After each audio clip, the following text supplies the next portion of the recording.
Hello, my friends. How are you? Hi, my name is Natasha. I am the creator and the founder of the Glow Up Method, and I'm so excited to be here with you today. Here we are. I am loving today. I am actually having one of those days where I woke up and I'm like, frick yeah, I get to wake up.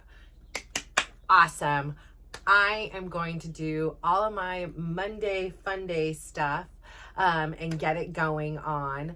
Although I just realized I missed a meeting and I'm now all of a sudden just like suddenly I'm like, oh my gosh, it was Monday. I had a meeting and I just totally blasted through it. You want to know why? It wasn't on my calendar. And darn it. Okay. So that's frustrating. But anyways, I'll have to rectify that. But anyways, I am so excited to be here. I'm excited that I've had this really good Monday morning. There's something about Mondays. Like I love starting the week with a clean house, a clean slate. And so obviously sometimes that means I clean it. Chris was here this weekend and when he's around, he makes little messes and piles and I am not going to try to clean around him. So usually the boys are asleep, Karina's asleep or not here. And I usually just bust through, sweeping, cleaning, kitchen, just getting everything. Like I love a solid foundation for a week, a solid baseline, the vacuuming, the dusting. And so sometimes I get it done on Sundays, like especially my room. I like to have that ready to go on Monday. And I couldn't do the vacuuming last night, so I did it this morning. Yes, I have carpet in my room. I wish it wasn't, but it is. So it is what it is.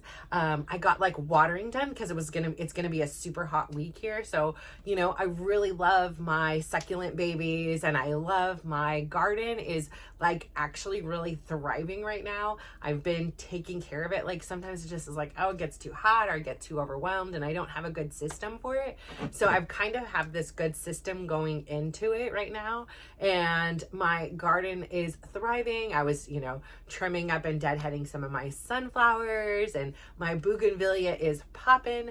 Morning glory, oh my gosh, it's like a freaking weed, but I do love how it covers this like one bush I have. Like right now, once it starts dying out, it starts becoming such a nuisance, and it is like so invasive. It'll just take, literally, I have it take root on concrete. On concrete, there is nothing there. This is the most resilient thing I've ever seen is these morning glories. So but I got my succulents outside my window watered. I haven't watered them in a long time. They don't require a lot of water, but it's been pretty hot and it's pretty hot right in that section. And so, I was like, I'm going to start off this week with you being a little bit nurtured and hydrated here. So I got those going and I wanted to add some new ones. And I was like, no, when it's like 100 plus, this isn't the week to start, playing with things. So I did my front. I cleaned out my whole fountain. Again, this was a job. I love the sound of running water. And I was having a really tough time a few years back. And my brother had got upset with me because there was this one photo album that like was retained from my parents' divorce. It's predominantly pictures of me because that's what happens a lot with the first kid. It's mostly pictures. And it was made when he was like little. So, like that's just how it worked. I don't know. I didn't make it. It just wasn't. But there was this argument like, oh, well, why did I get it? And he didn't get it.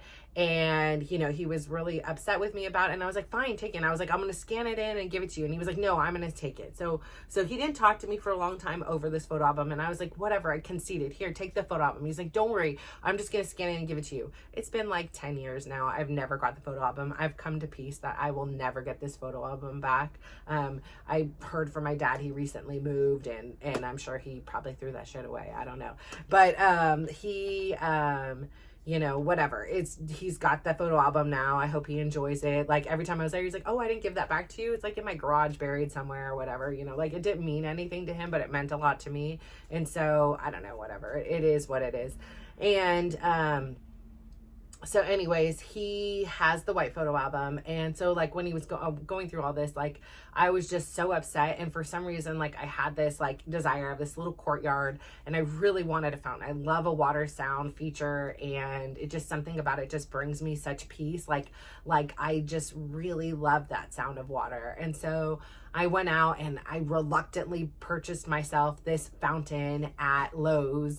and put it together as best as I could. Yeah, when it came to like the pump and the submerging, I did not know what I was doing, so I did have to call in some reinforcements for that. Thank you, Chris. And got this running. And usually I used to take care of it. And then like a couple years ago, Chris was like, or if I'd ask Chris, he would help me. And a couple years ago, he was like, oh, I'll just take that on. And then as like, you know, our relationship, you know, just began dissolving, it was like one of those things where I was like, well, I'm not going to do this anymore because it's for you or whatever. So fine. He doesn't do the fountain anymore.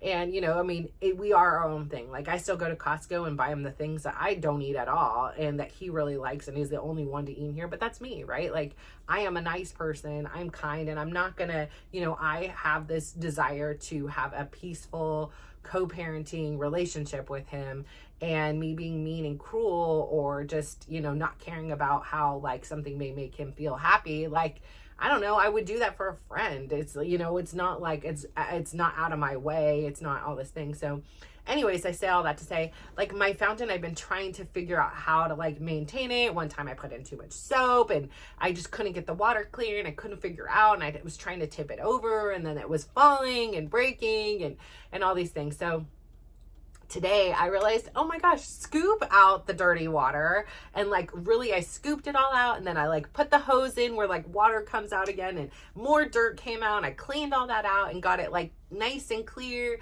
refilled it all back up, and have like, there's something special even when it's hot. I just love that like water because it just feels like it cools it down. I know it doesn't, but it gives me some psychological feeling that it's been cooled down. So got that done, got everything watered, everything was nurtured and taken care of, got the house all cleaned up. So I have this nice foundation. I did miss a meeting apparently, but okay, we'll rectify that later. And I ended up saying to myself, what I really want to do this week is I really would like to incorporate some kind of like walking out in nature, and not with my phone and not with a podcast and not with music. I just want to go and be with nature. I was like hearing the birds, and I had heard this thing recently that said like hearing birds is such a good thing. It means that there are no predators around. And it just gave me this sense of safety. Like I felt I'm listening to the most beautiful birds. We used to have these stinking crows like would come around, not in our trees here, but like kind of in one tree, but especially around the neighbors. And I'm so grateful they don't, because I cannot stand that like squawk of the crow. It's just angry. It's yelling. It causes me anxiety. Like I would get so mad at these stinking birds. I was like, ah! I'd like squeak back at them. Like I don't know what I'm thinking, but like my kids are like, Mom, are you seriously okay? You are yelling at a bird. I was like, I don't like this bird. I don't want it around here. I didn't welcome it here. But the birds that are out and have been around, and they were so cute. After I cleaned up the fountain, there's like ones in the fountains, and then I was like, oh gosh, I only put like one little squirt of like dish soap. I hope it is okay in there, because if I don't put the dish soap in, then like mosquitoes come, and so I'm like, ah. So I'm assuming it just, you know, it was just like one little squirt in a lot of water. So I'm assuming he's going to be fine. Just a little body wash, right? And it was like organic soap, right? So it's got to be okay. But he was so cute swimming in the fountain there, and like all like shaking his thing. So I love being able to have this environment where I'm like introducing, there were butterflies flying in, where like nature is like, I'm creating this environment and lovely things are coming around, and I feel at peace when I look outside and see the clean flowers, or clean because they're deadheaded, right? Like they're not dead, they're alive. It just gives me the sense of peace. And I really am like, okay, I really want to order myself the new courtyard furniture, because my courtyard furniture I've had for years, and from the years of run, it's just fallen apart. And so when I get in these moods, I'm like, I want to be able to have that. I want to be able to sit out there and enjoy this space, and, you know, not feel like I'm just confined to the interior spaces, and have like a comfortable place to go out and relax and enjoy myself. So that's on the to-do list, too, like not a top priority, but a priority nonetheless. But I went for this walk because we have a lot of like shady pathways around here, and I was really like setting to do just 10 or 15 minutes. I know sometimes like like for me, I get carried away. I start doing it. I'm like, oh, I want to keep going and keep going and keep going and keep going. But I was like, I just want to feel the sun on my skin. I just want to feel the feeling of the warmth and the breezes of the air. Like I want to hear all the sounds. I want to hear the slight movement of the leaves in the trees, and I want to hear all the birds and the distant laughter and the chatter and, you know, perhaps the dogs barking. And I just wanted to be one with my thoughts. I didn't want to be kind of directed. And when you listen to music, you're directed by like the tone of the song, or you're kind of led by the words that they're saying, and or if you're an audiobook, you know, I'm living, you know, whatever this other thought process is. And I just really wanted to ground back into myself. I feel like so much is going on that is such a reminder of how fragile and how precious life is. But it's also a reminder that this is my one life. And, you know, at the end of the day, I really want to be living this life that I'm curating that makes me feel happy and at peace. There is a ton of stuff going on, and I may feel down and sad, but it's so much different than the way I used to live my life. My life was so filled, like from the minute I woke up until the minute I went to sleep and then woke up again all night long, I was so stressed out. I was so just anxious and sad. And I cannot tell you and emphasize how much just making small changes and decisions in your life can make these lasting impacts. And it like oozes into every facet of your life. And so, like I said, I started with like small things, self-care. Like, it's like they were Pandora's box. It was like I opened it. It was like one thing led to another, led to another, led to another, led to me taking a boot camp class voluntarily. You know, like you're like, what? Who is this girl? And I've been going to the Ritz-Carlton for quite a few years. It has been this place for me that has been a huge part of my journey. I have written many times sitting there. I have thought so much about how I wanted my life to be and who I wanted to become and who I was allowing myself to be. And going there yesterday, the strong, confident, intelligent woman that I was yesterday, am today, was such a full circle moment. I was so proud of everything I have chosen to do since I started going there. So I went there, casually before, but really consistently, I started going during the pandemic. I would go there, and I would also go to this other place, Seascape Beach and Fort Funston, and someplace else in San Francisco that was like maybe it's aquatic park. I don't know. But those were like my go-to spots. And I drove everywhere along the coast along the way. And I did like Fitzgerald Marine Reserve, like Miramar, and the one where the Taco Bell is. I think is that Miramar? No, I don't know. My brain isn't working. But all along that coast there. But in particular, like if I was just like to get in the car and go, it was like either Ritz or Seascape, depending on what the energy and vibe I was looking for that day. And one thing I loved about the Ritz-Carlton is just the whole environment, right? Like it just is clean, and there's bathrooms, there's, you could get the beach, you could get tide pools, you get walking on trails, like it's the whole kit and caboodle.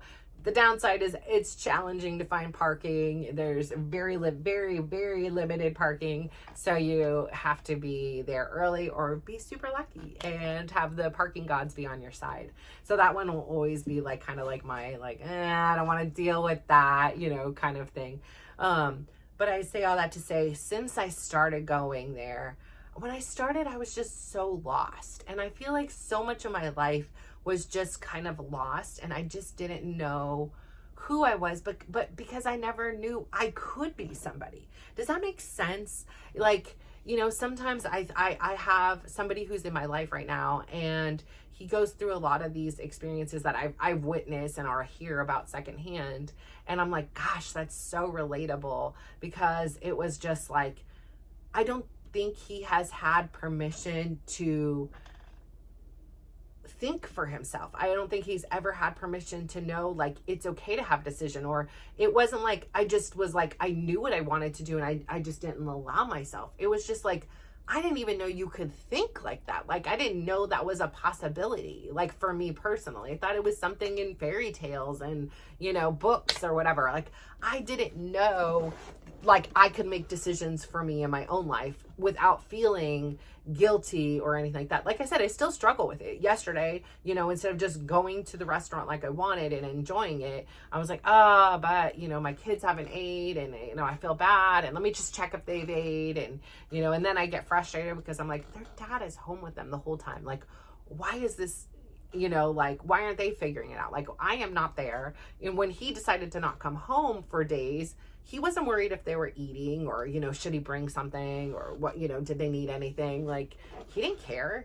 Quite honestly, his priority was himself. Like, you know, and I had to have a conversation, or not conversation, but at least a text and say, we are all going through things. And I know your things for you seem like the most important thing. And for you, they are. But we all are. And so remember that when you come into this home and you treat others with disrespect. And, you know, he seemed kind of open-minded and kind. And I was like, I don't want him, you know, he was like choosing to sleep in his car, do whatever. I cannot control that. Like, for so many years, it would be me chasing him, me this. And even to some degree, this time it was too, because I know it's not healthy and I know it's not safe. And I know he is hurting, and I know he's the father of my kids, and he's a human being at the end of the day. And I know he's also making these choices. I never said you had to leave. I never said you had to get out.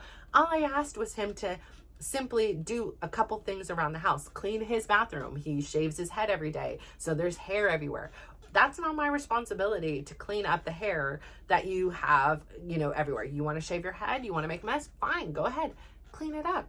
You know, that's all I'm asking. And hey, you know, there's a couple tree maintenance things, not my request, the request of the owners that need to be done. This is something you've done before. You're going to live here. You should do these things too. Like, there's other parts that I'm doing on my end. So I say all that to say, you know, and I was like, okay, cool. We'll just have this, you know, peaceful thing.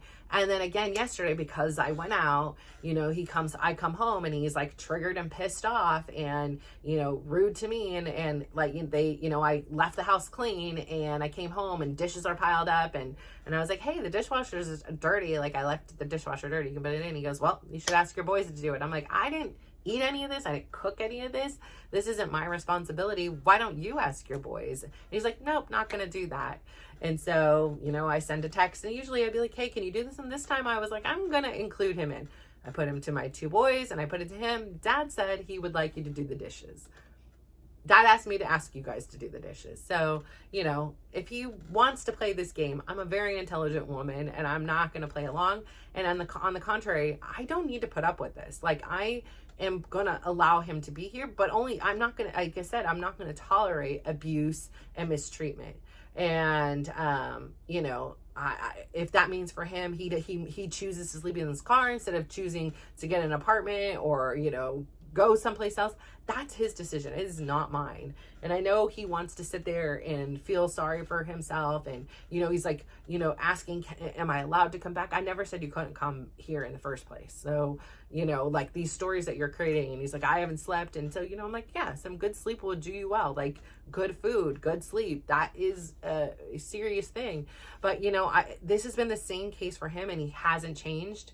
And I just have come to peace with that. He's not going to change. And if he does, great. That'll be wonderful for him. Be wonderful for his other relationships, you know, maybe with somebody else in the future, his ones with his kids, you know.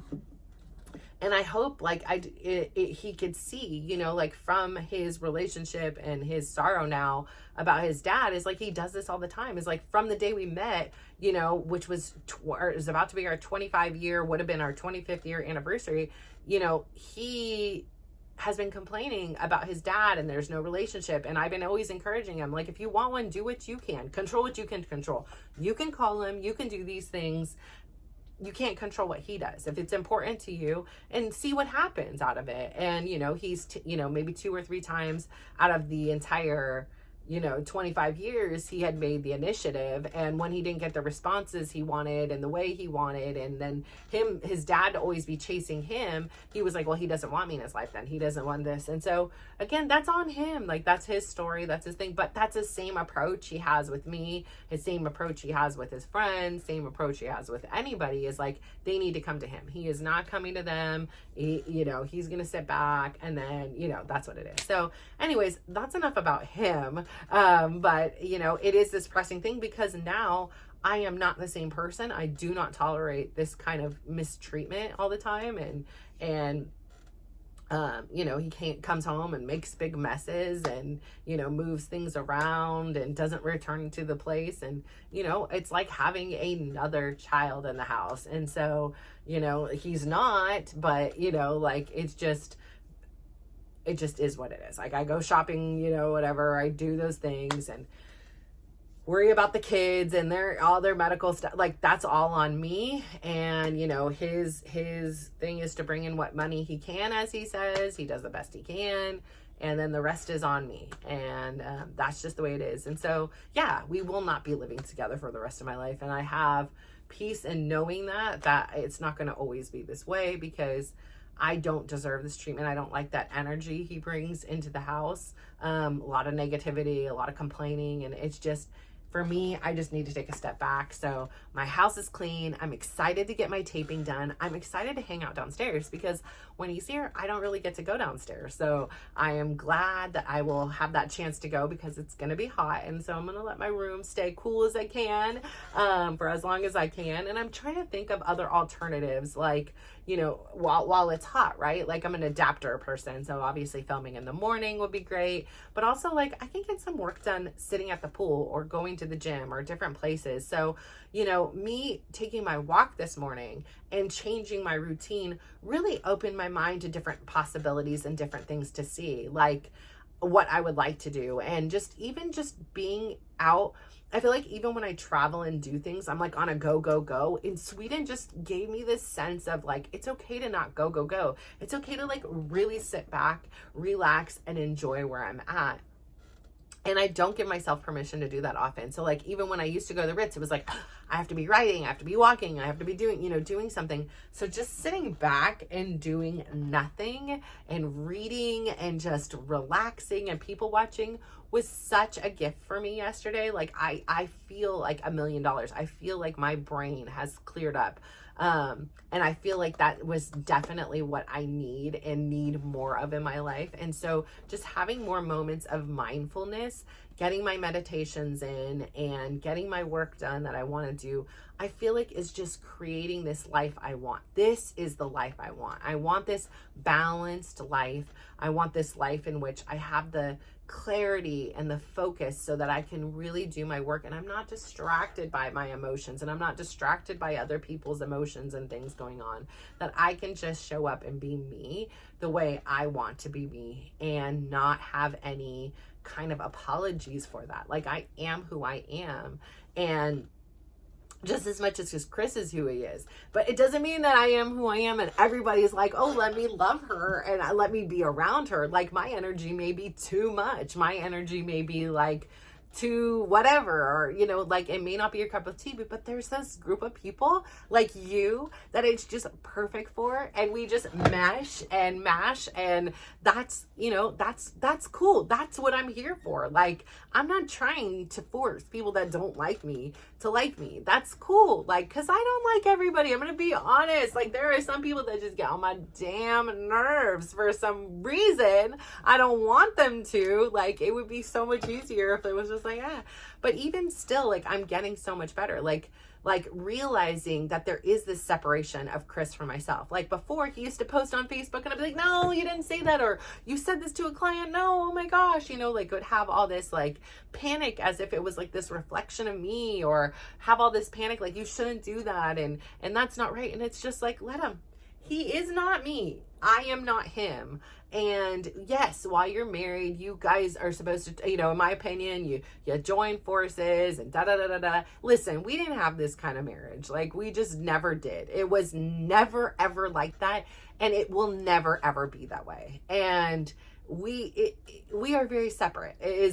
That's just the way it's gone. We've always spent more time apart than together. And I'm not saying that that's the healthiest way. That's probably part of why we were here, but we were just so fundamentally different. I think that at the end of the day, we just had a real hard time seeing past those differences. And I was willing for so long to compromise who I was and to be the person he wanted me to be. I wasn't with my friends very often. Even if he could, he had confrontations with my family that I was too close with. He really wanted my attention and the way he wanted when he wanted, and kind of alienated me. And I allowed him to do that just because I thought it was much more peaceful. And at the end of the day, it is feeling so good to be able to go out there in this world. And I'm not going to sit here like before. It would be like, he's all panicked because I'm at the beach and I have to like, console him. Like, I promise I'm going by myself. I'm not with anybody else. I'm just going to the beach. And now I'm like, listen, that's your work. Like, I am going to the beach. First off, I'm a single woman right now. But secondly, I'm going to the beach, but I'm just going to the beach to be by myself, to be one with my thoughts, to get a break from life and just relax and give myself this moment in space and time where it's okay to be me. And so I have always felt all this like anxiety, like, oh my gosh, he thinks this, and he does. Like, he tells me, and he comes home, I come home and he's mad and he's yelling at me because I went someplace, and I just realized now that was just so not healthy. And I enabled the behavior by saying, okay, fine, I just won't go out. I'll sit here and I'll be here. And I'm safe, and I know I'm okay. And I'm okay. And no, nobody else will ever talk to me, and everything is good. Then you're feeling okay, but you're not. He wasn't okay. He was never happy. Like, he's, never been happy. Like, he has a few days or times or moments or things that like he'll find joy, but he's never been like this happy person, like, and whether it is because of me or whatever it is, I don't know. That's again his work. So enough about that. So I'm just really excited. If you can't hear, if I can't articulate it, 2 days from now would have been my 25th wedding anniversary. It was probably around now, maybe a day or two before, that I found out I was pregnant. For 25 years, I lived my life as this person, this mom, this wife, this everything the people before me couldn't be. I thought, like, they were alcoholics, so I don't drink. They weren't present, so I was overly present. They, didn't stay married, so I did stay married. Everything that everybody else that I saw as like a failure, and not that it was like their fault. It was just like, this is something I felt this inclination to improve and to be opposite of. And if you didn't go to school, I went to school. If you did, like, I wasn't doing it in retaliation. It was just, I knew the way that they lived was not how I wanted to live. And so I thought by just doing the opposite would honor who I was. And what I've learned in this process is it didn't. And my life is very different and unique, just as yours is. Like, nobody's had the situations go on in their life and things like that as mine is. Like, you may have had some, and I may have had some of what you're experiencing, but not everything, not every single thing.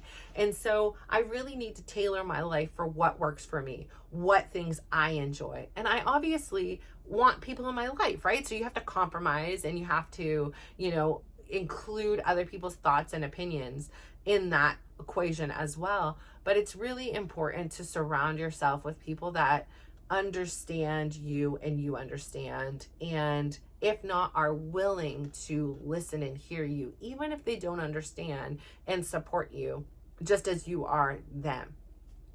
So I say all that to say, this is the first day of July. Hello, the 1st of July. This would have been my grandpa's birthday. It's not my biological grandpa, but he was the only grandpa that I really was around a significant amount of my life. I was with him when he passed away, holding his hand when I think I was about 19 years old.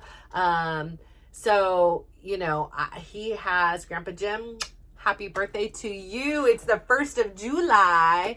And he was from Mississippi. So I loved his Southern draw. And he was a Navy man. He was strong. He was a huge Niner fan. He ended up being a taxi cab driver and then had his own taxi cab. He had an award from the mayor for like stopping this whole like criminal robbery thing, and super cool guy. He was funny. He used to always tell me, why are you always wearing baggy clothes? Like, like what's going on? All these things. And, he didn't like that the car I bought, but he sure was there to come pick me up when something went wrong. So Grandpa Jim, happy birthday. I hope you're having a heck of a time up there. And, I just say thank you so much for tuning in. I'm so excited to be a part of your life, and I'm so excited that you're a part of mine and that I get to grow up more with you. So thank you so much. Just do me one favor. Go out there today, give somebody a big smile, give them a compliment, and just watch how they glow up. Bye.